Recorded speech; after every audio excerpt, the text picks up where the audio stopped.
الحمد لله رب العالمين، والصلاة والسلام على أشرف الأنبياء والمرسلين نبينا محمد وعلى آله وصحبه أجمعين. أما بعد، رب العالمين د خیسته نومونو بیان روانو او مکمل دریو یا نمونه منگ دا اللہ سبحانه وتعالی بیان کریو سرد وضاحتا. پا آخرنی بیان کی دو نمونه دا اللہ ذکر شیو، یو المبین او دویم الفتاح. المبین الفتاح داغین بعد دا اللہ سبحانه وتعالی یو نم دے الخبیر. الخبیر او پدی بنی دلیل لے پا سورة الانعام کی اللہ وی بعد اعوذ باللہ من الشیطان الرجیم بسم اللہ الرحمن الرحیم وهو اللطیف الخبیر. اواغ اللہ لطیف و خبیر دے. دلتا اللہ قبل نم ذکر کو الخبیر. الخبیر على وزن فعیل جتوی لکیگی من مبانی المبالغة. خبیر ستوی یعنی کزیدی سے تعریفو کمانو دا بڑیر واضحی. العالم بکنه الشیء دیوشی جرل چی پیجنی،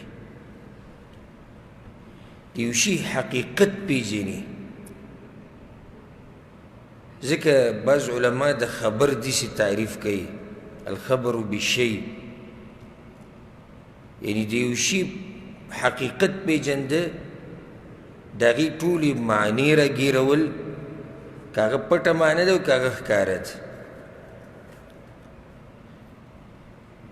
دیوشی جرل پیجند جرل او کل خبیر پا معنی دا مخبر امرازی یعنی خبر ورکون کے. اس کا سوک دا سوالو کی چی منگ دا اللہ سبحانہ وتعالی دا نم ذکر کرمو العلیم او دلتا دے الخبیر. علیم کم منگ دا معنی بیان کرو چی دیوشی علم ورسرئی پیوشی باندی پوہی اگا العلیم دے. نو الخبیر و العلیم کی سفرق شو، نو دا خبر یاد ساتی کله دا اللہ دیسی نمونی چی پایی که دیر معنی یو بلتا نیجدی خو فرق پکی لازمی. فرق سک پوش یا سک پوانش. دا اللہ نم دے الخبیر العلیم. الخبیر العلیم نو پریدوانو کی سفرق تے نو دا یاد ساتی. الخبیر العلیم خو پا دی کی اتفاق دے چی دوانا دلالت کی پا علم باندی پا پوها باندی. خو علیم کی دن دا خبر رازی العلیم بظواہر الامور چاگا پا ظاہری خبرو باندی پوہی. علیم کی سمانا دا پا کم خبرو پوہی پا ظاہری. او خبیر چاہتا ہوئے لکی العلیم ببواطن الامور چاگا پا پتو خبرو باندی پوہی. او خبرہ دا علم نزیاتی. لیکن تاسو ایسی مثال در کم پا دی مثال با پوشی کم دا مخلوقات و بمنس کی چلی. یو سڑے دے آغا دا یونیورسٹی نا فارغ دے یا دا جامعی نا فارغ دے او که دینی سبقی ویلے دنیاوی ویلے ڈگرین و سرشتی شہادی و سرشتی. نو بیتی دا تپوس کی چی خبر دی سمرا دا تپوس کی که نکی. نو چی کم سڑی سر علمو می ڈگری او دا غی سرور سر خبرمی نو دے بیا دیر پوہی. دے دا آغی و نزیت پوہی چی صرفی سبق ویلے دے. ولی چی چی تب کی خبر دا دے پا دی خبر بان دیر خب پوئی پا جور و خبر بانیم پوئی کی. دا فرق دے پا الخبیر و العلیم کی یو فرق دا دے چی علیم کی دن معنی پرتا دے ظاہری خبرو باندی پوئی گی. علیم مطلب دے چی پا باطنی خبرو باندیم پوئی گی. پټو خبرو باندې پوهیږي. نو بیا څوک دا ویلی شي چې د الله یو نوم ذکر شوی او دا به د ډېر تیزو دماغو خاوني چې الله ورته توفیق ورکړی چې له دومره سوچ یې ځي د الله یو نوم اللطیف اللطیف معنی موږ داسې کړې وه چې باریک څیزونو باندې پوهېږي په پټو خبرو په وړو وړو خبرو باندې نو بیا په الخبیر او لطیف کې څه فرق شو نو فرق دی چې هلته اللطیف کې ورسره دا معنی هم پرته ده چې په بندګانو باندې مهربانه دی لطف معنی پکې پرته ده الغرض دغسې ما یو فایده تاسو ته ذکر کوله الله سبحانه وتعالی الخبیر دی پوهه دی په هر شي باندې څنګه چې الله سره د ښکارې خبرې علم دی نو دقه شان ورسره د پټې خبرې علم دی او د هغه زورور ذات دپاره او د هغه الخبیر ذات دپاره پکې دا نشته چې دا پټه ده او که دا ښکاره ده دا ټول هغه دپاره یو شان دي وهو القاهر فوق عبادي وهو الحكيم الخبير هغه الله قاهر دی زورور دی په بندګانو باندې اوچت دی په دې بندګانو او هغه حکیم او خبیر دی عالم الغیب والشهاده پوهه دی په پټو ښکار باندې وهو الحكيم الخبير او هغه الله حکمتونو والا دی او پوهې والا دی الحکیم الخبیر نو رب العالمین الخبیر دی په پټو په ښکاره باندې په نیتونو باندې په ضمایرو باندې په ضمیر کې څه دي رب العالمین په دې باندې پوهه دی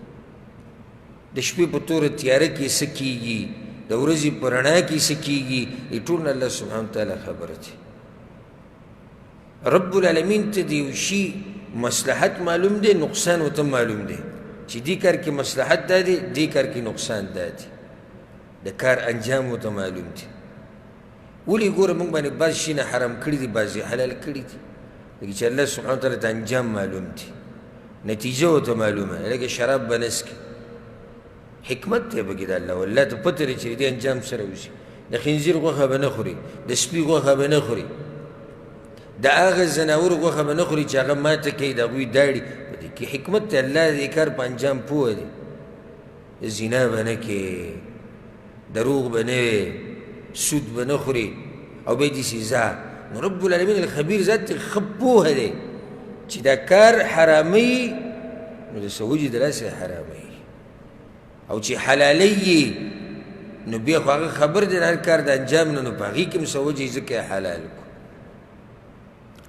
رب العالمین هغه الخبیر ذات دی چې په دې ځمکه کې دننه څه دي دا ورته معلوم دي له پاسه چې څه دي دا ورته معلوم دي اسمانونو کې څوک دي دا ورته معلوم دي هر څه نه خبره دی ته چې دې ځمکه واړې پټې واړې او بیا په هغې کې دانې ور واچې الله سبحانه وتعالی ته پته یي چې د څو دانې ور واچولې اوس ګوره څومره غټه ځمکه ده الله ته پته یي دې ځمکه کې دنه څو دانې دي بیا د دې یوې دانې نه به مثال داسې ووایي چې څو وږي به وي څو وږي به راخېږي هغه الله ته پته ده بیا په هر وږي کې به څو دانې دم الله ته پته ده او بیا دله پرېږده دا چې ته ویسې جرندې ته وړی کې نو بیا د دې وړو د وړه وړه زره دا به د چا چا خېټې ته ځي دم الله ته پته ده داسې الخبیر ذات ځکه لقمان حکیم خپل زوی ته نصیحت کړی و که نه يا بني إنها إن تك مثقال حبة من خردل فتكن في صخرة أو في السماوات أو في الأرض يأتي بها الله زوی دا خبره یاد ساته ګورې د شړشمو د دانې امره که خیر دی کړی او که شر دی کړی نیکی دی کړی دی که بدي دی شړشمو د دانې امره او بیا په یو ګټه کې دننه یي پټه یي پناه یي یا په ځمکه کې یا په اسمانونو کې وی که په هر ځای کې یأتي بها الله الله به یې راښکاره کړي ان الله لطیف خبیر الله خبیر دی پوهه دی په دې هر څه باندې پټو خبرو علم دا کرب سره دی ان الله عنده علم الساعه الله سره علم دی د څه د قیامت ته راتلو وينزل الغيث او راوري باران سبحان الله باران به کله راورېږي او څو قطرې به راورېږي او کومه قطره به په کوم ځای باندې لګي او بیا به د اوبه چېرته ځي او د چا به پکارېږي او د چا به نه پکارېږي د ټول علم د الله سره دی ويعلم ما في الارحام د میندو په خېټو کې څه دي څه نه دي د کوم وخته پورې به یي ژوندي به راوځي که مړه به راوځي او چې راوځي څومره عمر به یي دا ماشوم چې راوځي دی به کله پورې ژوندی دی به ځوانۍ کې مري که دی به بوډاوالي کې مري د ده رزق به څومره یي رزق به پراخ وي که تنګ به وي په ده باندې به څه مصیبتونه راځي څه نه راځي د ده به بچي یي که نه به یي دی به واده کوي که نه به کوي دی به دیندار یي که دی به بېدینه یي او دا هر څه پرېږده انجام یې ورته هم معلوم دی چې دی به جنتي او که جهنمي به وي داسې ناشنا علم دی د الله سره وما تدري نفس ماذا تكسب غدا وما تدري نفس بأي أرض تموت سبب څه کېدی چې ته پته نشته خو هغه رب ته پته ده په کومه ځمکه به مرې نو دا هم تا ته پته نشته ځکه واقع بیانېږي چې د سلیمان علیه السلام په وخت کې یو کس پسې ملک الموت راغی هغه ته ډېر ویرېدو ملک الموت ولید ویرېدو یاره ما نه ساه اخلي نو سلیمان علیه السلام ته وایي چې ما په دې سیلۍ باندې چې د لارې ورسوه نو هغه هند ته ورسوله هند پخوانی دی دغه ملک نه هغه علاقو ته یې ورسوه چې هلته یې ورسوه نو ملک الموت ولاړ هغه ورته وایي زه خو ستا د یېرې نه دلته رالم ته دلته څه کوې وایي ما ته الله ویلي چې دی به دغه ځای ته درځي نو په دغه ځمکه به دې ساه واخلي الله دې چې هغه سړی ورسوي هغه ځمکې ته هلته بیا مرګ راولي د آیت مې دې دپاره وایي چې د آیت په اخره کې بیا څه دي کله چې دا پنځه خبرې ذکر شوي چې د الله سره علم د قیامت دی د باران راورولو د میندو په خېټو کې څه دي او سبا به څه کېږي او په کومه ځمکه به مري ان الله علیم خبیر الله پوهه دی او خبیر دی ګوره دوه نومونه یو ځای ذکر کړي ان الله علیم او بل څه خبیر دې دواړو کې فرق شته ځکه خو دواړه یو ځای ذکر کړي لږ ساعت مخکې ما فرق ذکر کړو که چېرته دواړه بلکل یو شان علیم او خبیر بیا ولې دوه نومونه ذکر کوي حکمت دې کې دا دی چې دواړو نومونو کې باریک فرقونه شته ظاهري پکې دا دی چې علیم معنی چې په ظاهري خبرو پوهېږي خبیره چې په پټو باندې هم پوهېږي او دا خبرې ټولې پټې پناه دي دا کومې چې ذکر شو دا پټې دي که نه قیامت به کله راځي باران به کله راوري مور په خېټه کې څه دي کله به راوځي کله به نه راوځي کله به مري کله به بیماري دا ډېرې پټې خبرې دي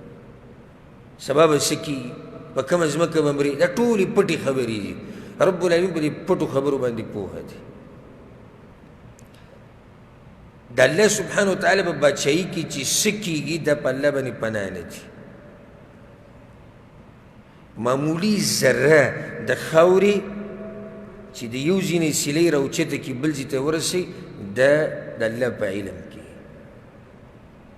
بلکې د الله د اجازت نه بغیر خوځېدی نه شي لازم به د هغه په علم کې ځکه چې د هغه د اجازت نه بغیر خوځېدی نه شي الله وایي وإذ أسر النبي إلى بعض أزواجه حديثا او کله چې پیغمبر بعضو بیبیانو ته پټه خبره وکړه سورة التحریم کې دي پټه خبره یې څه کړې وه چې کله حفصه رضی الله عنها راله پیغمبر صلی الله علیه وسلم بس چې دا زما په کمره کې ته د ماریې سره میلاو شو غوسه شوه پیغمبر صلی الله علیه وسلم ورته ویل بس صحیح ده دا ماریه نن بعد په ما حرامه شو خو چاته سم ووایه وإذ أسر النبي پټه خبره وکړه دې خبرې نه څوک مه خبروه چې ما داسې ویلي یا دا چې کله پیغمبر صلی الله علیه وسلم ګبین وخوړو دوی ورته وایي چې یا رسول الله ستا د خولې نه بین راځي د پیغمبر صلی الله علیه وسلم دا خبره ډېره بدې شو چې د خولې نه بین شي نو د هغوی مقصد دا و چې پیغمبر صلی الله علیه وسلم بیا د بلې بیوي پسې نه ځي هلته دې ګبین نه خوري پیغمبر صلی الله علیه وسلم ورته بس صحیح ده دا خبره ځان سره راز کې ساتي خو زه به ګبین نه خورم بیا ګبین ما په ځان باندې حرام کو فلما نبأت به حفصه لاړه عایشې ته وویل پیغمبر صلی الله علیه وسلم خو داسې وکړو پیغمبر صلی الله علیه وسلم دا بیبیانې ګوره په دوو ګروپونو کې تقسیم دي چې ته موقع راشي انشاءالله سیرت کې بیان به نو د عایشه او حفصه رضی الله عنهما دا دواړه په یو ګروپ کې دي د یو بل سره ډېره لګېده نو دې هغې ته خبره وکړه چې دا پیغمبر صلی الله علیه وسلم خو ویلي چې یا به زه ګبین نه څکم او یا به دا ماریه په ما حرامه ده واظهره الله علیه الله پیغمبر ته خبر راښکاره کړ پیغمبر صلی الله علیه وسلم هغې ته وویل حفصې وي تا ته ما ویلي چې دا خبره به نه کې ته وکړه فلما نبأها به کله چې پیغمبر هغې له خبر ورکو قالت من انبأك هذا هغې پیغمبر ته وویل یا رسول الله تا ته چا ویلي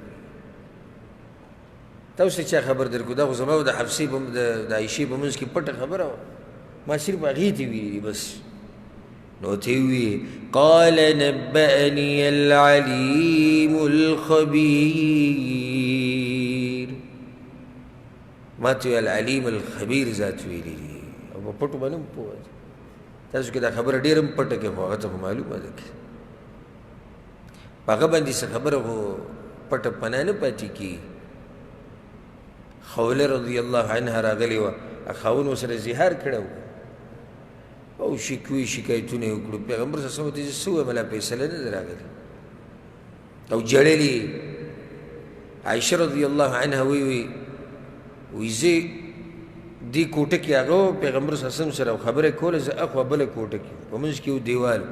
او د هغې خبره څه به ما اورېده څه ما نه اورېده یعنې اواز یې صفا نه راتلو او چې څنګه دا زنانه روانه شوه الله آیتونه نازل کړو قد سمع الله قول التي تجادلك في زوجها الله ته ما خبر واورېده ښځې تا سره چې د خاوند په باره کې ماریزې کوي څنګه زورور ذات ته چې په عرش د پاسه د هغه ځینې خبره واورېده نو هغه العلیم الخبیر دی پوه دی په هر څه باندې الخبیر ذات ته پوهه دی په دې باندې چې څوک د څه حقدار دی او څوک د څه حقدار نه دی په دې به ایمان ساتي علیم باحوال عباده خپلو بندګانو په احوالو باندې هغه ښه پوهه دی هر څه پېژني دي بندګان انه كان بعباده خبيرا بصيرا الله وی د خپل بندگان ګوره ښه پېژنم ښه پې پوهه یم او ښه علم بس څوک چې د څه حقدار دی هغه وله ورکوي اوس یو سړی د هدایت حقدار دی الله وله هدایت ورکړي یو سړی د هدایت حقدار نه دی الله یې ویشي اوس هر چا ته هدایت ورکوي الله نه ورکوي یو سړی دی ګناهونه کوي او تا ته صرف د دعاګانو درخواست کوي بس دعاګانې کوئ دعاګانې دا سړی د هدایت حقدار نه دی صرف په دعاګانو خو کار نه کېږي ته خو محنت هم وکړه بیا دعاګانې غواړه یو سړی ضدي عنادي دی د اسلام سره د دین سره ضد او عناد کې رب العالمین ته پته دا سړی حقدار د هدایت نه دی هدایت نه ورکوي یو سړي کې انابت دی په آخري وخت کې ول الله هدایت ورکړي او چې الله پوهوي د دې انسان چې دې څه سره د څه حقدار دی د څه نه دی ښه چا له څومره رزق ورکول غواړي او چا له څومره په دې باندې الله پوهه دی ان ربك يبسط الرزق لمن يشاء ويقدر وایي ستا رب ګوره دا ډېر داسې آیت دی چې زړه به دې مطمئن شي په سکون به شي خصوصا دا په رزق پسې چې څه مري ستا رب وی پراخی رزق چا لره چې وغواړي او تنګی یې چا لره چې وغواړي چا له پراخه رزق ورکړي چا له تنګ ورکړي چا له ډېر چا له لږ څوک غریب څوک مالدار څوک درمیانه نو وجه یې ذکر کړې ده هم په دقه آیت کې دا آیت په سورة الاسراء کې ده سورة بني اسرائیل کې الله وی إنه كان بعباده خبيرا بصيرا الله یې په دې بندګانو باندې ښه پوهه یم چې چا سره غریبي ښه ده او چا سره مالداري ښه ده او چا سره چې غریبي ښه ده یا یې غریب کړی یو سړي سره مالداري ښه ده یا مالداره کړی یو سړي له منځنی ژوند ورکړی نه مالدار دی نه غریب دی الله پوهه دی لکه هسې تاسو له مثال درکړم ولله المثل الاعلى الله اوچت مثال دی خو دا مثال صرف د وضاحت دپاره دی نه د الله سره تشبیه او تمثیل دا موږ نه کوو او ته کور کې مشر او ستا څلور زامن دي نو دې څلورو له ته یو شان خرچه نه ورکوې ولې لیکن دا خو څلورو نه ستا زامن دي خرچه وله ورکړه که نه وایي نه دوی کې دا دریم چې دی دله چې خرچه زه ډېره ورکړم دی نشه کوي دی څه کوي نشه کوي دی بل لکه زه ډېر هم ورکوه مال وله ډېر ورکړم جو په ښه لاره یې لګوي اوس ته خبرې د هغې مطابق ته خرچه کوې رب العالمین خبر دی زموږ د احوالو نه د هغې مطابق بیا موږ له رزق را کړی چا له ډېر چا له لږ څوک یې بیمار کړی دی چا له روغ صحت ورکړی دی په دې هر څه کې د الله حکمت دی ګورې سبحان الله الله ګورې په موږ دومره مین دی چې کله انسان په ګناهونو کې ډوبي او الله ته نه واپس کېږي او الله غواړي چې د ده د ګناهونه وبخي خو هلته سړی په ګناهونو کې ډوب دی غافله دی رب العالمین په بیماري راولي سخته راولي ګناهونه وله ختم کړي صرف دا بیماري او سخته په دې دپاره راولي چې دی د ګناهونو نه پاک شي خو موږ خو نه یو خبر په دې کې موږ خو چېرې وایو بس یاره الله په ما سخته راوست بس د جهالت خبرې کې الله صرف موږ لیدلي ولیعذ بالله او په پلاني به دې دا سخته راوست څومره چې سختې حدیث کې راځي چې څومره دې سخته لویه د پیغمبر صلی الله علیه وسلم دومره اجر هم لوی دی د سختې مطابق اجر یې ګورې د سختې مطابق اجر میلوي ښه مطمئن ښه پرسکون ژوند تېروي په عرش باندې یو رب دی په هر څه ښه پوهېږي دومره غم مه راله صحیح د سړی څه غم کوي څه منډه وایي خو دومره غم چې د ځان نه سړی لیونی جوړ کړي له منډه دا به دې بیا ژوند چې دی هغه ډېر تنګ شي تنګ به شي ژوند خو چې کله ستا دا سوچ چې په عرش باندې یو رب دی پیغمبر صلی الله علیه وسلم بلال رضی الله عنه ته یو ورځ نصیحت کړی وي بلاله لګوه د الله په لار کې وي لګوه په عرش باندې یو رب دی مه هېرېږه هغه بخیل رب نه دی ابدا ښه ډېره درکوي نه یې بندوي د باندې بلال وی لګوه نو په عرش یو رب دی هغه زموږ تقدیر لیکلی دی هغه په موږ باندې زموږ د میندو نه زیات مین دی هغه موږ نه ضایع کوي هغه موږ سره ظلم نه کوي هغه زیاتی نه کوي بیا د دومره غم داسې شي خبیر دی په تا سره به دا سخته مناسب وي ځکه یې د باندې راوستی څه نه څه خبره به وي خو ته خبره نه یې دا دومره مال به تا دپاره کافي ځکه یې تاله دومره درکو نو رب العالمین د بندګانو په احوالو باندې پوهه دی الخبیر دی رب العالمین الخبیر دی چې کم خبر ورکي که نه الله اکبر نو څوک داسې نشتي چې د الله په دې خبر باندې جرح وکړي چې یاره دې کې به یا کمی یا به زیاتی نه چې هغه خبیر خبر ورکړي نو هغه به څومره رښتینی خبرې لکه هسې یو مثال بیا د ذکر که الله سبحانه وتعالی سورة فاطر کې وایي ډېر ناشنا آیتونه دي والذين تدعون من دونه ما يملكون من قطمير الله وی دا مشرکان چې زمان علاوه څوک رابلي د هغوی دومره طاقت هم نشتی لکه څومره چې د کجوري په دې هډوکي باندې له پاسه نری پوستکی د پوستکی هم چاله نشي ورکولی. إن تدعوهم لا يسمعوا دعاءكم که تاسو دې مړو ته چغې وایي نو دوی خو ستاسو خبرې نه اوري. الله وایي ولو سمعوا ما استجابوا لكم. او که بالفرض دا اوس الله د پوه کولو دپاره دا خبره کوي وایي که بالفرض واوري جواب ته نشي درکولی. په هر څه کې کمزوری دی. اول خبره اوري نه که واوري د جواب نشي درکولی. ويوم القيامة يكفرون بشرككم. درېمه خبره دا چې د قیامت په ورځ به بیا ستاسو د دې شرک نه منکر ومي. یعنې د الله په مخ کې به ووایي چې الله مونږ خو دوی ته نه ویلي چې زمونږ بندګي کوه، مونږ خو دوی ته دا خبره نه وه کړې. نو بعض وایي نه مړي اوري او مړي خو سړی ویني او بعض دا عقیدګي قصې کوي که نه. نو الله ته خو پته و چې خلک به اعتراضات کوي. رب العالمین خو د هر حال نه خبره ده. نو د ایتونو په اخره کې ناشنا خبره وکړه. وی دوی په لاس کې څه نشتي، دوی څه نه اوري، که واوري د جواب نشي درکولی. او قیامت په ورځ به ګورې تاسو پرېږدي، تاسو له به منکر شي چې الله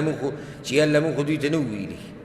نو څه وایي الله ولا ينبئك مثل خبیر. او د خبیر ذات په شان خبر څوک نشي درکولی. الله وایي زه ګوره خبیر یم چې ما درته ووایي نه اوري، خو یې نه اوري. اوس قبر کې دننه پروت دی، خو الله ته خبر دی.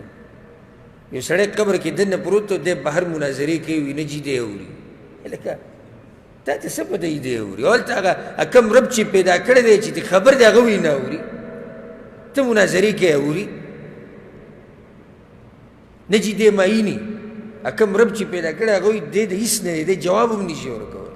وما يشعرون أيان يبعثون. دې ته خو دا پته هم نه چې کله به راپاڅي. نو رب العالمین الخبیر ذات دی چې کم خبر ورکي که نه سم خبر ورکوي. الخبیر ظاهري باطني ګناهونه د ټول الله ته معلوم دي. ستا ښکاره ګناهونه او ستا پټ ګناهونه د ټول الله ته معلوم دي. الله اکبر. او که ته دا وې چې دا ګناه به زه په سینه کې پټه کړم، او که ته دا وې چې په ځان باندې به پرده راواچو، پرده راواچو، او که ته دا وې چې زه په کمره کې پټ شم، په کمره کې نه په غټه قلا کې پټ شم، کوم ځای ته ځې ځه. خدای دې ساته. سورة بني إسرائيل کې الله وایي وكفى بربك بذنوب عباده خبيرا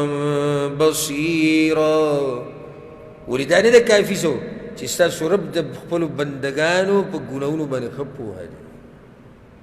کوم ځای کې دې ته ګناه پټوې؟ ته څه وایي زه په ځان پرده راواچوم ګناه به پټی شي، یا په موبایل کې به یې دننه پټ سیف کړمه، دا پروګرام به زه سیو کړم چا ته به پته نه لګي. نو الله نه یې څنګه پټوې؟ زه په زړه کې پلاني ته دا خبره ساتم، نو ته یې څنګه پټوې د الله نه؟ بس خبرې دي شي چې خو صحیح د انسانانو ته خو پته نه لګي، خو الله ته خو پته لګي. عبدالله بن عمر رضی الله عنهما پس عمر بن خطاب نم داسې روایت نقل چې په هغه پسې یو کس راغی وی ما خپله مور د یمن نه په شا راوړې د حج نه. داسې خلک کوم شته چې ما خپله مور د یمن نه راوړې د په شا باندې حج له، او بیا پې حج وکړو، بیا په شا مدینې ته راوړه، او بیا هلته یې تپوس وکړو. عبدالله بن عمر نه وی حق مې ادا کړو که نه؟ هغه وی نه. هغه عجیبه خبره کې.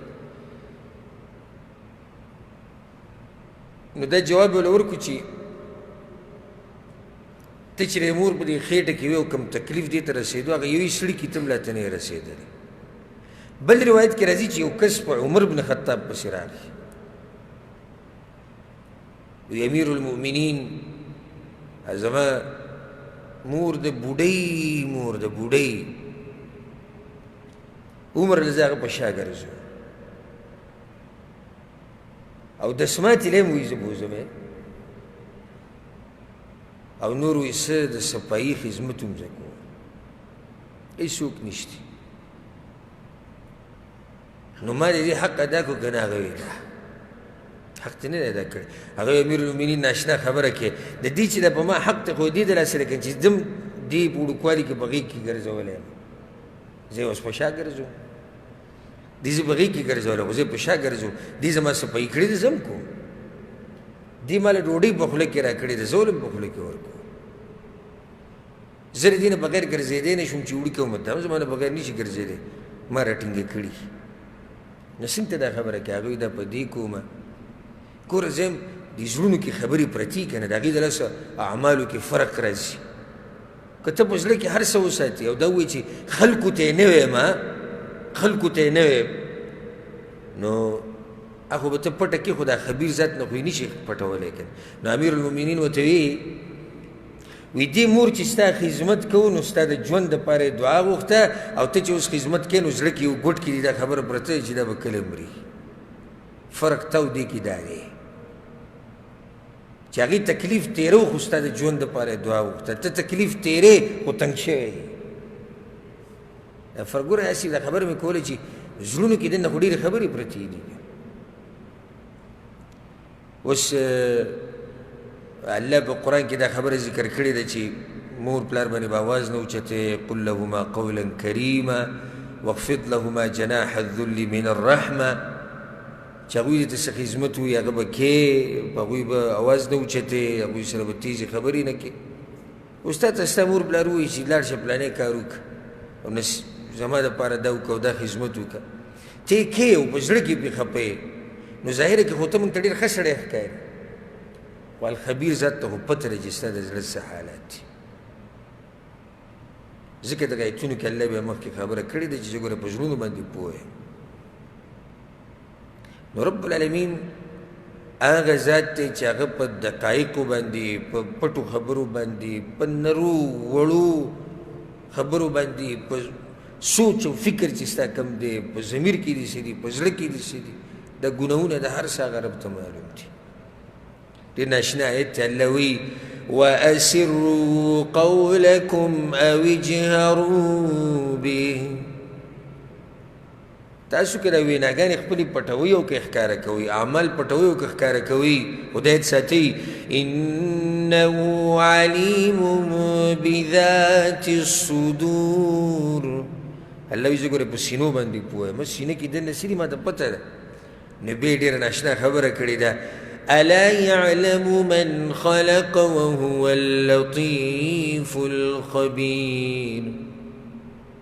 هغه ذات ته به وایي څنګه پته نه لګي چې دا انسان یې پیدا کړی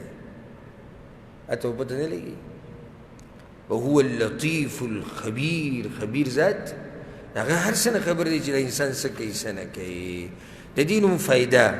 تفصیل به کې لږ ډېر شو خو کله داسې د الله سبحانه وتعالی دا یو نوم چې روان یو خبرې شروع کړي که نه نو ختمې به نه شي یو نوم دې راواغېستو خبرې یې شروع کړې نو دا خبرې نه ختمېږي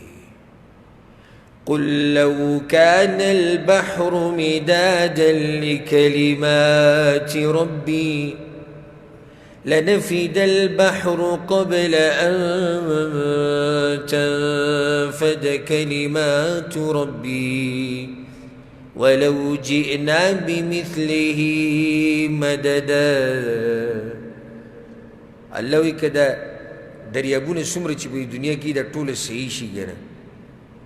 ولو جئنا بمثله مدد او دقه شان پسې نور دریابونه هم راوړي او کینې د الله صفات لیکي او د الله حمدونه بیانوي او د الله خبرې بیانوي نو ختمې به نه شي خبرې خو هغه صحیح به دې ختمه شي نو موږ به د الله د نومونو څه وضاحت وکړو هغه خلک وایي که نه وړه خوله ګټې خبرې صرف دومره کوو چې لکه زمونږ دا رونه زمونږ دا خویندې وپېژني دا خپل رب چې دا څوک دی دې دپاره دغه محنت کوو نو د الله نومونه او د هغه صفات نه ختمېدونکې خبرې دي نه ختمېدونکې صفات دي نه ختمېدونکې نومونه دي او بیا دومره خواږه نومونه چې انسان پکې څومره ورننوځي نو خوند وله ورکوي څومره ورننوځي خوند ورکوي د دې نوم فایده الخبیر. غټه فایده دا دی چې مطمئن به اوسي چې کله د الله دا نوم وپېژنې. ولې به مطمئن؟ خبر دی په هر څه بلکل صحیح ده، خو ته مطمئن ولې؟ اوږده خبره وکړه.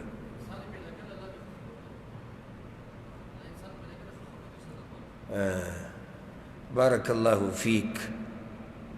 مطمئن ته په دې چې زما رب دی الخبیر، هغه د انسان په مصلحت هم پوهېږي او په نقصان هم پوهېږي. نو رب العالمین چې زما دپاره څه لیکلي به یې که زما دپاره لازم ښیي، نو مطمئن ژوند به تېرې، په سکون سره ژوند به تېرې. دغه شان چې کله تا ته پته ولګي چې ستا رب الخبیر دی، نو ګناهونه به پرېږدې، ګناهونه به پرېږدې، واړه ګناهونه، غټ ګناهونه. تا ته پته چې هغه رب خو باریک څیزونه مینې. ځکه الله څه وایي سورة النور کې، قل للمؤمنين يغضوا من أبصارهم ويحفظوا فروجهم. ووایه مؤمنانو سړو ته چې خپلې سترګې دې کوزې ساتي، نظرونه دې کوز ساتي او د خپلو عورتونو د خیال وکړي، ګناهونه دې نه کوي. د دې لپاره مې دا آیت ووي ذلك أزکى لهم إن الله خبير بما يصنعون. پیغمبر ووایه ورته ګوره چې ستاسو رب خبیر دی، ګوره په هر څه پوه دی. ته څه وایې چې زه به د سترګو په ګوټونو کې یو ځي ته وګورم، حرام به وګورم، الله ته پته نه لګي؟ نه نه، خبیر ذات ته د هر څه پته لګي. الخبیر ذات ته د هر څه پته لګي، د هر څه سره علم دی. وړې نه وړه خبره رب العالمین پرې پوهه دی. نو غټه فایده دې نوم دا ده چې کله ته وپېژنې چې ستا د رب یو نوم دی الخبیر، نو بیا به ځان د ګناهونو نه لرې ساتي، که هغه وړه ګناه ده او که هغه غټه ګناه ده. او د الله او د الله د رسول اطاعت به کوې چې کله ته وپېژنې چې ستا رب الخبیر دی. هر وخت به ته د الله بندګي کې او د پیغمبر په طریقه به یې کې. دا مې دې پورې دا خبره وکړه، د دې لپاره مې وکړه چې سورة المجادله یا سورة المجادله کې راځي الله وایي وأطیعوا الله ورسوله. اطاعت وکړئ د الله او د الله د پیغمبر. والله خبیر بما تعملون، او الله خبیر دی په هغه څه باندې تاسو یې کوئ. بله فایده دې نوم دا راووته چې ستا رب الخبیر ذات دی، پوهه دی په هر څه باندې. نو تم په ځان کې دا صفت پیدا که، ځان پوهه که. ستا خواوشا کې څه کېږي، د خپل بدن په باره کې ځان پوهه که، ایمانی حالات دې څنګه دي، ایمانی کیفیت دې څنګه دی. صرف په یو خبره دې ځان پوهه کړی دی چې تنخواه څو راځي او دا به څومره خرج کېږي. ته د الخبیر رب بندې، ځان ښه پوهه که، پوهه به ځان کې راوله. ستا خواوشا کې څه کېږي، بچي دې په څه حال کې دي، بچي په پاکستان کې دی او په ملک کې دی او دی په کلونو بهر پروت دی، صرف دې ته خوشحاله دی چې ریال راځي او ډالر راځي او د بچو نه خبر هم نه دی. داسې ژوند شي. یو سړی د خپلې ښځې نه دی خبر چې دې ښځې څه عقیده ده، څه منهج دی، دا د الله بندګي کوي که نه کوي. او بس دغې ته خوشحاله دی چې د شپې به ورسره سملم او شهوت به پوره کړم. نو دا کار خو څاروي او ځناور هم کوي. ځناور شهوت پوره کوي که نه پوره کوي؟ که ته وایې خوشحاله یې په دې چې زما ښځه ده او زه دې شهوت پوره کوم، داسې ځناور ویې نه هغو خو چې کوم ځای کې شهوت پوره کړو په څه طریقه یې پوره کړو. سړي سره کم سے کم دا غم خو پکار دی چې خبرې زما دا ښځه، زما دا بچي، زما دا رونه، زما دا ملګري، زما د کور ماحول، معاشره، علاقه. ته د الخبیر رب بندې جاهل مه ګرځه، جاهل مه ګرځه، ځان پوه کړه، هر څه نه ځان خبر ساته. د هغې نه بعد د الله سبحانه وتعالی یو نوم دی الوکیل. الوکیل 15 نمبر نوم ده د الله دی الوکیل. سورة العمران کې په دې باندې دلیل دی وقالوا حسبنا الله ونعم الوکیل. الوکیل پښتو کې خو ترجمه داسې کوي چې کله ترجمې درس یا تفسیر یا حدیث کې راشي علما وایي کارساز او پکې یو معنی بیانوي کارساز الوکیل معنی څه کارساز الوکیل على وزن فعیل دی خلک وایي که نو وکلت امری الى فلان ما خپل کار حواله کړی دی چا ته فلاني ته حواله کولو څه مطلب دې ته وکالت وایي یعنی هغه مې وکیل کړی دی زما په هغه باندې اعتماد دی هغه زما د طرف نه نایب دی هر څه ته چې زه محتاج یم دی به یې کوي دی به منډه وهي ځکه دې ته ویل کېږي الوکیل الوکیل په عربۍ ژبه کې ډېرې معنی پکې دننه راشي لږ یو څو به ترې ذکر کړو الوکیل هغه چا ته ویل کېږي مشهوره معنی ده چې خلک ورته کارونه حواله کړي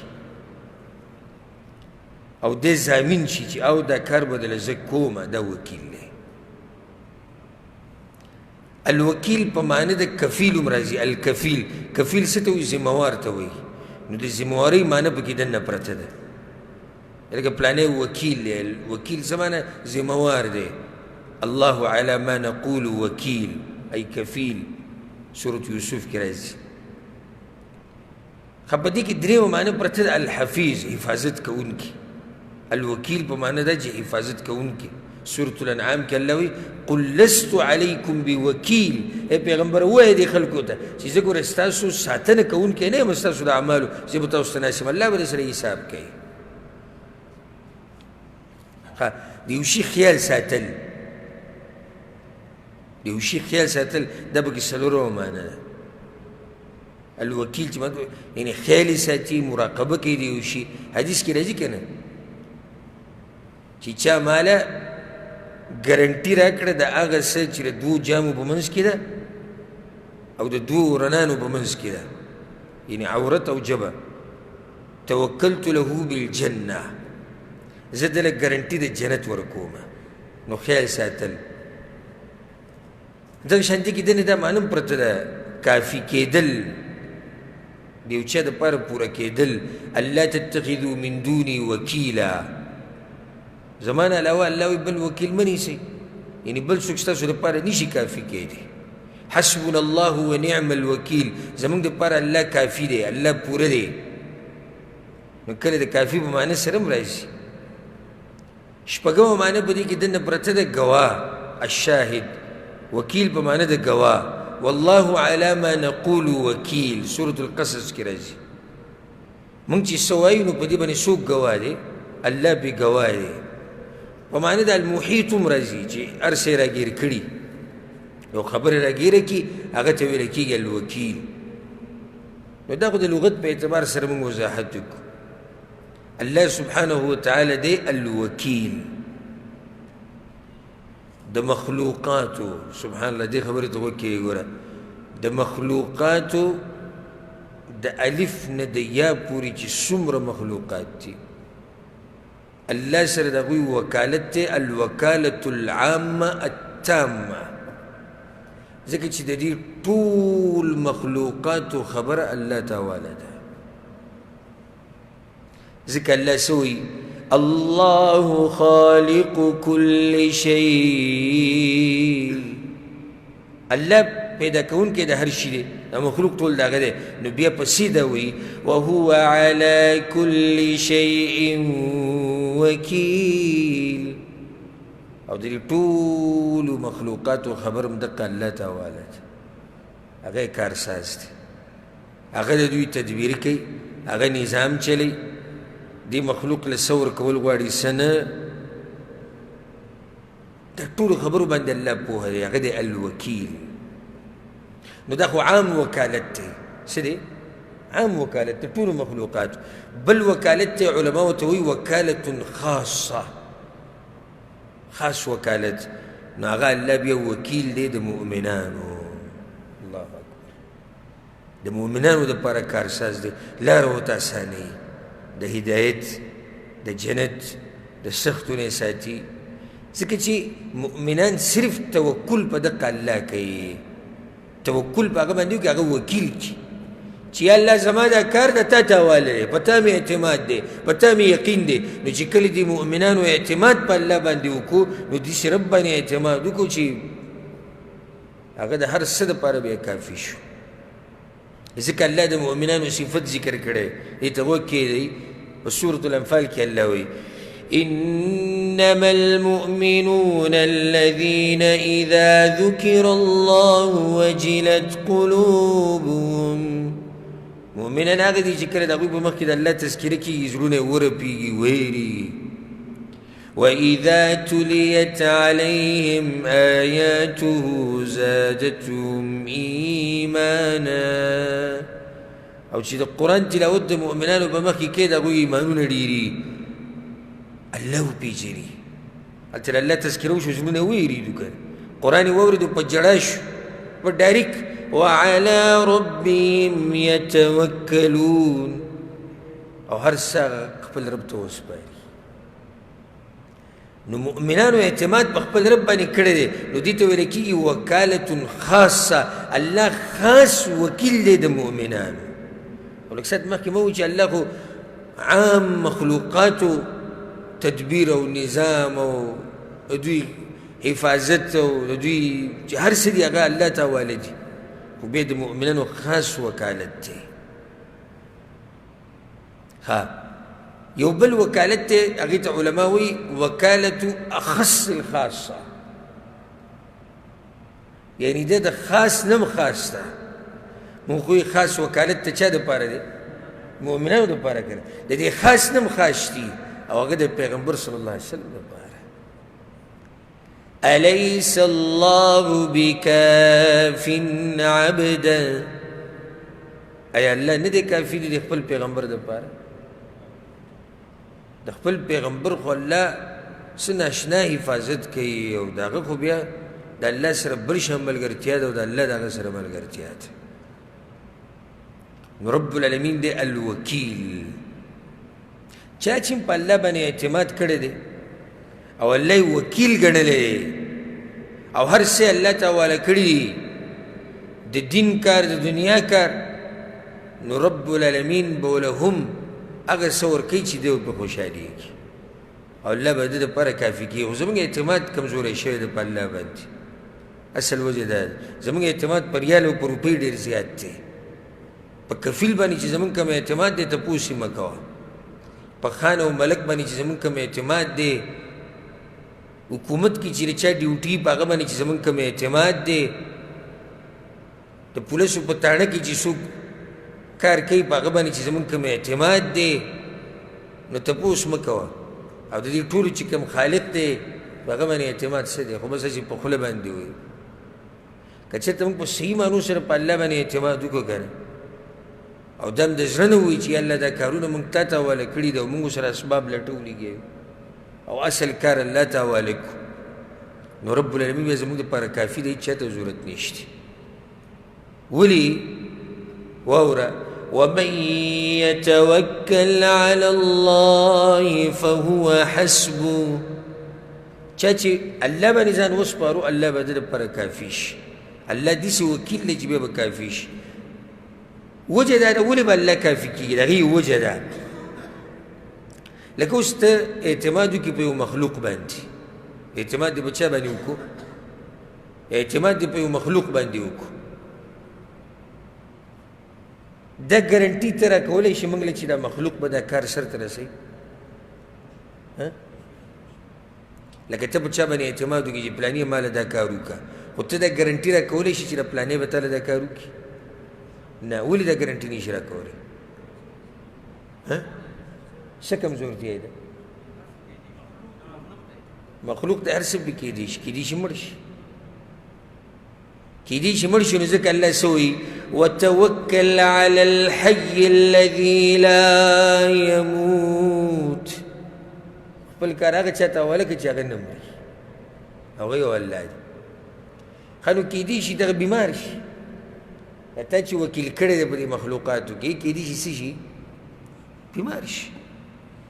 کېدی شي تا ته په زړه کې څه خبره راشي کېدی شي جانب مقابل ته چې درته وایي دا پلانې کار وکړه په هغې باندې وس نه رسي دا خو د کاره والا کړی دی خو اوس یې پې نه رسي هر چې الله دی نو الله څه وایي ان الله بالغ امري الله چې وایي چې زه به دا کار کومه که نه الله وایي سر ته یې رسوم ښه نو داسې مخامخ څوک شته نه الله ته چې هغه دې په الله باندې زورور شي او الله دې په هغه باندې کمزوری شي والعیاذ بالله نه الله خو په هر چا باندې زورور دی او هر چې دغه مخلوق دی د تا چې په اعتماد کړی دی نو داسې مخلوق شته چې نه د پې وس نه راسي شته که نشته نو الله دی الوکیل چې اعتماد دې پې وکړو که نه او ځان دې ورته حواله کړو خپل کارونه دې ورته حواله کړو بس الله بیا ستا دپاره کافي دی د هر شر نه به دې ساتي هر کار به دله ډېر په ښایسته طریقې سره کوي رب العالمین ذمواري هغسې الوکیل وکیل کې معنی ذمواري هم پرته دی که نه مونږ لږ ساعت مخکې ووایو که نو رب العالمین الوکیل دی ذمواري اخیستې دی د دین د حفاظت او موږ سره چې اوس دا کوم دین دی کوم قرآن دی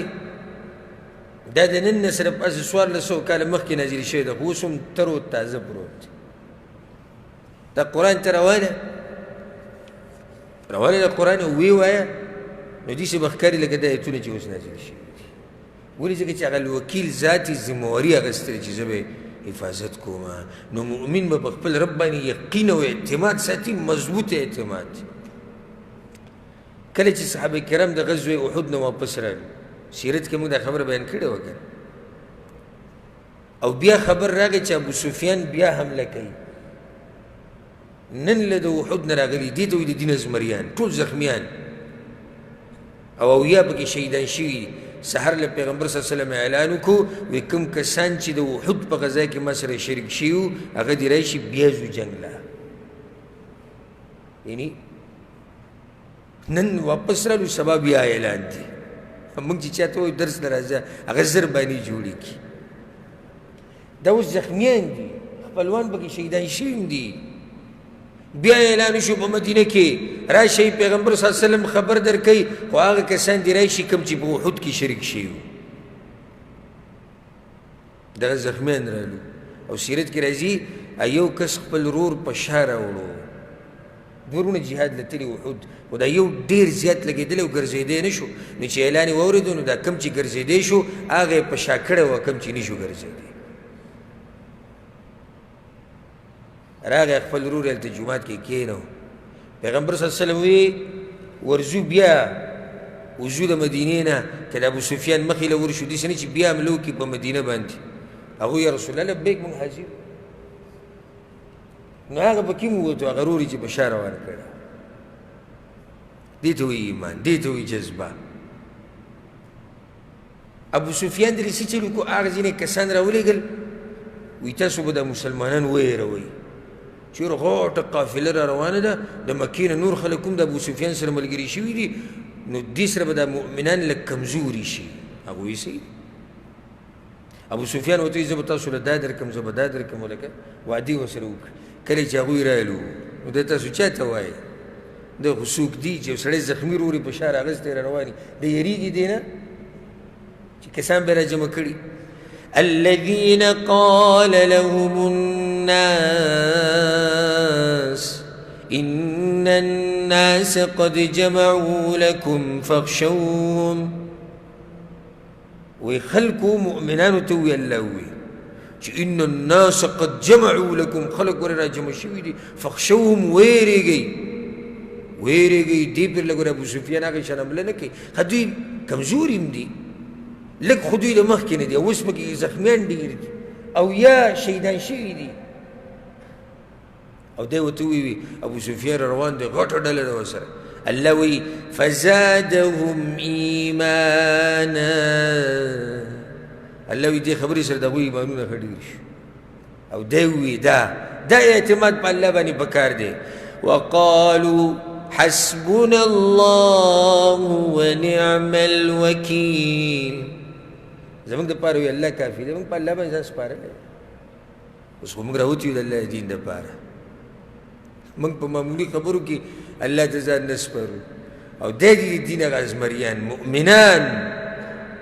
او ته پته زمونږ رب الوکیل دی چې دا غلط یو کار ورکو هغه ذمواري واخیسته بیا خو داسې سر ته رسېږي چې تپوس یې مه کوه رب المشرق والمغرب لا اله الا هو فاتخذه وکیلا رب د مشرق او د مغرب دی الله وایي دغه رب وکیل وګرځوه ځکه چې رب د مشرق او د مغرب دی خو د ده به هم څه طاقت یي ګنه د ده به هم څه زور یي ګنه مخلوقاتونه لږ ډډه وکوي چې عمر له دې مخلوقاتو پورې کتې لکه خواره خولۍ نیولي بس یو ته زاري کوي مینت کوي او بل سره کیني پاسي او یو ته ولیږي او بل ته چمچې چلی او بل صفتونه کوي او د بل څه به کوي او لګیا به نو چې کله د الله سره دی رابطه مضبوطه او یقین دی الله دې بیا مخلوق ته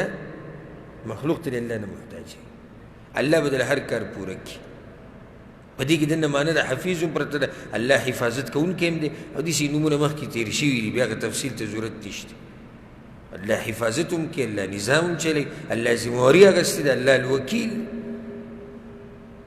نو چا چې په الله باندې توکل وکړو اسانه به ګرانه به درته اسانه شي ورب الکعبه ګرانه به درته اسانه شي دا هم دا غم دا دړ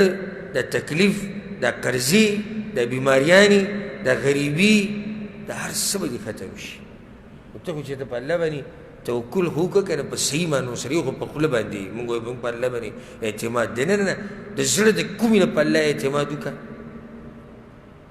او دې نوم کې د الله څوک وچوکړه چې الله الوکیل دی نو ته ګوره چې الله څنګه ستا مسلې اسانوي د دې نوم فایده دا ده چې کله تا ته پته ولګېده چې ستا رب چې تا وکیل کړی دی یعنې تا ورته خپل کارونه حواله کړي دي هغه رب غني دی بېزاره یې د خلکو نه هغه رب قادر دی هغه رب ژوندی دی همیشه هغه رب همیشه زورور دی هغه رب نه خبره نه هېرېږي نو ډېر ناشنا اطمینان به تا ته میلاو شي دې نوم دا فایده دی یا زما رب الوکیل کم الوکیل هغه چې نه پرې مرګ راځي نه کمزوری کېږي نه ترې خبره هېرېږي خزانې د هغه سره د خزانو چابیانې د هغه سره دي نو دا لوی عبادت دی په الله سبحانه وتعالی باندې توکل کول هغه ته ځان سپارل سره د اسبابو نه اسباب به لټې او په الله باندې به اعتماد کې نو په دې نوم بله فایده دا ده چې تا ته پته ولګېده چې ستا رب الوکیل دی او دومره زورور دی او دا هر څه کولی شي نو په هغه باندې به د اعتماد ښه ډېر شي په هغه باندې به د ایمان ښه ډېر شي په دې باندې به اکتفا وکړو اگر که دا نور تفصیل به کوم کیدی شو خو وخت موږ سره ختم شو او دغه تفصیل پوره مقصد صرف پکې دا و چې تاسو په دې نوم باندې او د هغې په معنا او تفسیر باندې پوه شئ داسې شو د الله سبحانه وتعالی مکمل څو نومونه پنځه اویا په دې درس کې دوه نومونه بیان شو الخبیر الوکیل ښه یو ملګری په کار دی چې دا پنځه اویا نومونه بیان کړي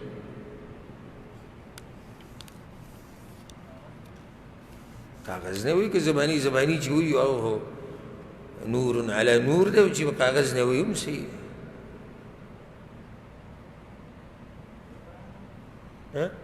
تا بیان کړی دی مخکې نشته الیس منکم رجل رشید څوک دی بیان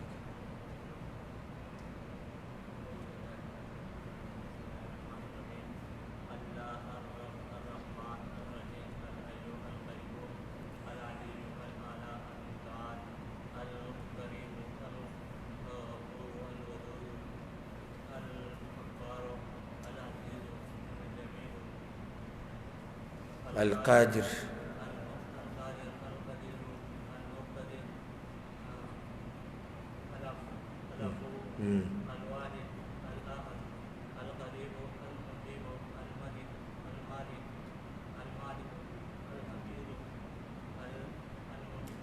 الصمد المجيد حكيم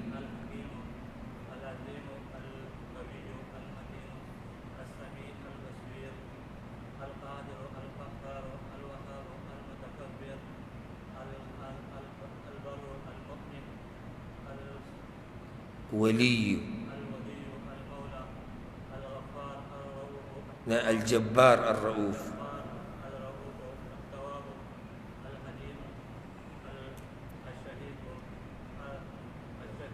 سيد الرزاق القدوس الخالق الخلاق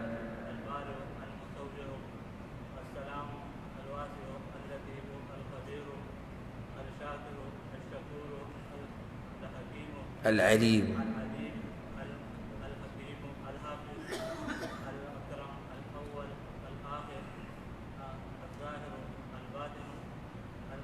مهيمن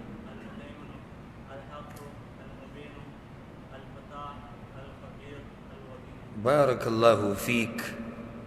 وزادك الله علما وشرفا الذي تعالى الدنيا وآخرتك دير عزتونه دركي في زاوية نمونه دي ملګري ته زبانیت دی او دا ملګري ګوره دې درسونو کې نوی ملګری شوی دا نه چې د پخوا نه موږ سره ناستي نو دا کوم چې زاړه زمري دلته پراته دي او نه دي یاد ورته دا د سوچ خبره ده او یو سړی د الله نومونه نشي یادولی چې نه به نوره څه تمه ساتي د نومونه یادول دا دلته چې دا کارونه کوي د څوک د رنګ کار کوي او څوک د ترکاڼۍ کار کوي او څوک د اوسپنو کار کوي او څوک دیوالونه وهي او څوک پلستري کوي زه د په الله قسم خورم دوی له هغه ټکي ورځي عمله نه راځي یعنې ته چې دوکان ته ورنوځې سباک دوکان ته یا د کهربایي بجلي سامان یا د اوبو د سامان دومره نری شی راواله ده ته دې نه مو معلومې په عربۍ کې چې دې ته څه وایي ولې دې دې سره شوق دی دا کار یې خوښ دی په دې پیسې ګټي چې څوک د خپل رب سره محبت کوي که نو ننان مې نومونه د خپل رب څوک نشي یادولی نور به څه کوي نو کوشش او محنت کوئ الله دې په موږ ټولو باندې رحم وکړي انشاءالله باقي نومونه به په روان درس کې بیانوو هذا والله أعلم وصلى الله وسلم على نبينا محمد وعلى آله وصحبه أجمعين